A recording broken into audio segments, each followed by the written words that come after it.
Ever since I can remember, I felt a strange sense of calm after getting out of a movie late at night. Most of the cars are gone. The only thing that might make sounds is the crickets in the bushes. Sometimes it's foggy. Sometimes it's snowing out. But what matters most is that all that exists around you is that parking lot. Not a soul in sight. You can kind of just sit in that transitional space between the movie theater and your car. The weird in-between. The betwixt between the real world and the fictional you just watched. Where nothing matters except the moment. You're truly in the present.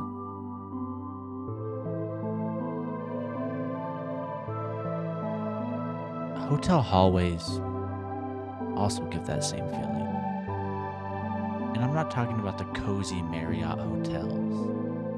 I mean those giant ones, usually connected to a casino you'd see on the Strip in Las Vegas. So big, you could literally get lost in them. Every floor is exactly identical, and yet you still can't find your way around. I get a strange peace of mind in these places that I just really can't explain. Or at least, I couldn't. That was until the introduction of liminal spaces around the year 2019. These eerie, ambiguous spaces that invoke a blend of nostalgia and introspection, and maybe a slight bit of unease. Either way, I finally got a name for that feeling. And so in this video, I want to talk about the origins of the term liminal. I want to talk about a game I think captures this concept in a digital era. I want to talk about Garry's Mod.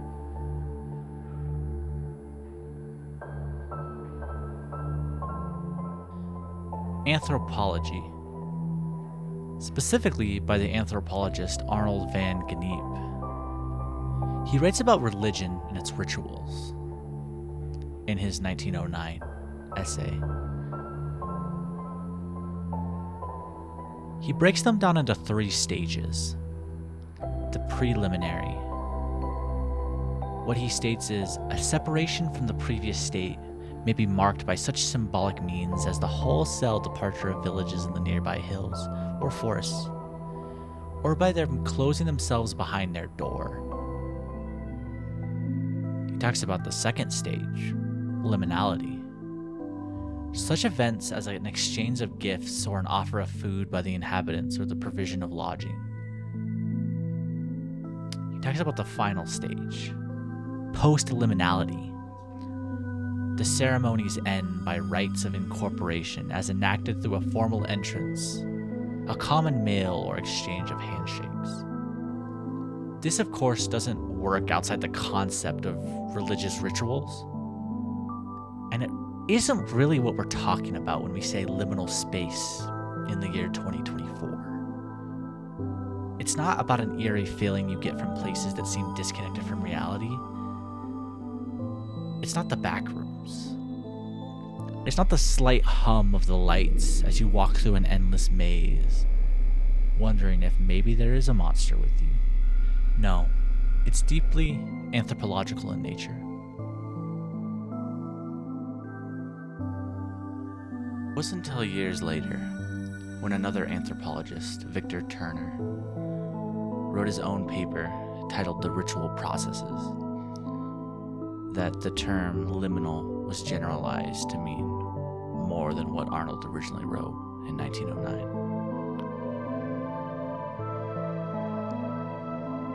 He broke down the term liminal to be used in more than just these contexts, such as a liminal time, an era, an event, a week, a year, stating that not only are there transitional periods in religious rituals, but also in events and times. He also described transitional places as a doorway, a threshold between the inside and the out, whether or not it has cultural context or not.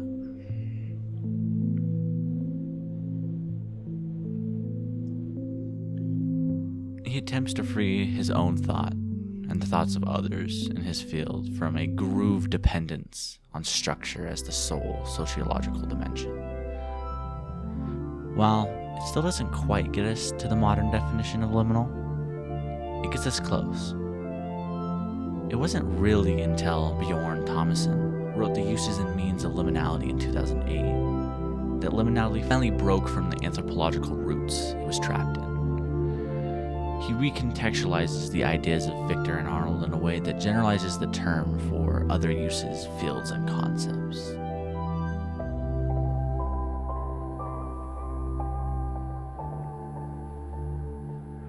And then, in the year 2019, we finally see the term brought back up and used to describe an internet aesthetic in digital media that we all know and love today.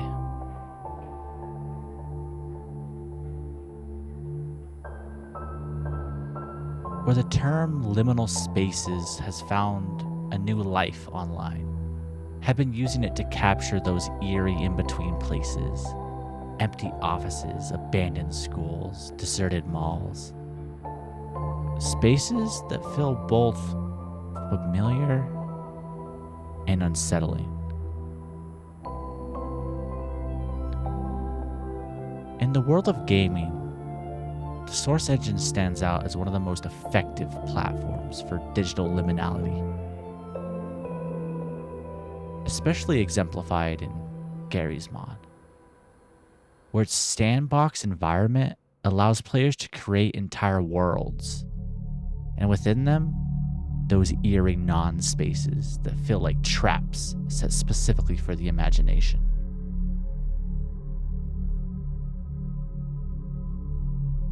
This effect isn't just about Garry's mod's open-ended design, but it's deeply tied to the source of the game itself. Also, funnily enough, called the Source engine. Debuting in the game Half-Life 2, the Source engine is the second version of a game engine originally built upon the Quake engine from back in the day by a company called Valve. While I could talk on and on about the interesting facts about the Source engine as a whole, I think what really matters is the first game using it, and the greatest inspiration for Garry's mod, considering it was originally solely a mod for this game. Half-Life 2 is a game set in a dystopian world where humanity faces an oppressive alien regime. And to convey this, they use spaces, empty, haunted cities, to capture the feeling of being lost and alone in a world that's both familiar and disturbingly altered. Half-Life 2 relies on these desolate environments to tell its story. And while it does have its liminal moments, you're usually surrounded by NPCs, sometimes allies, other residents of City 17, or enemies. But whether it be friend or foe, they break the stillness. A true liminal space cannot exist with these NPC characters. That eerie sense of calm can only really exist in almost total isolation. Garry's mod, there's no one. You're given ultimate freedom. And with that, ultimate isolation. You're left alone, wandering through these hauntingly empty worlds. The nostalgia is palpable. These abandoned places almost feel real. But like memories or dreams that are just out of reach.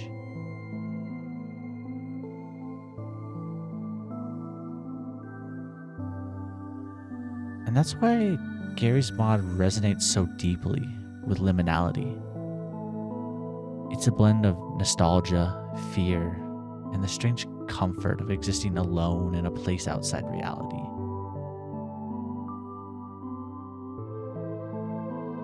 Garry's mod strips away the need for structure or purpose, leaving us alone in these hauntingly empty worlds. I think that's where the magic lies. It's the epitome of digital liminality, a sandbox of lonely, empty spaces that felt almost, but not quite, real. These maps are like a snapshot of a memory you can't fully access. I remember that first time I played on Gmod Construct, entirely alone. This map that usually was buzzing with friends or NPCs I would spawn, it was just empty. I walked through the towers, the underground hallways that loop and disorient, and I couldn't help the feeling of fear, but also tranquility. It was eerie, but it was peaceful. And in that emptiness, it became a sort of comfort. I was a kid at the time, and I didn't really understand these feelings. Eventually, they all became too intense, and I had to break the silence by spawning some NPCs, filling the map to drown out that lingering peace. Nowadays, I search for that feeling. As you've seen from all the background clips, I look for these maps now that gave me that same feeling I got in the original GM construct. From vacant industry to dreams and nightmares, to the pink place. I crave that feeling. So I guess this begs the question, why do we feel so calm in the Eerie? I think it's because in liminal spaces, we can detach from the pressures of daily life, because these spaces give us a sense of control. When a space is familiar yet slightly off, we're safe to feel unsettled, alone but not threatened. Garry's mod encapsulates this perfectly, creating these spaces that are almost frozen in time. We're given the freedom to explore, but without any expectation or purpose. These empty worlds invite us to paint our own memories and thoughts, feeling the silence with introspection rather than obligation. In the end, I think that sense of peace in the area is about confronting our own thoughts in a space that demands nothing from us. These environments invite us to feel calm in the unknown, to linger in the silence, and maybe even find ourselves somewhere in that empty, echoing space.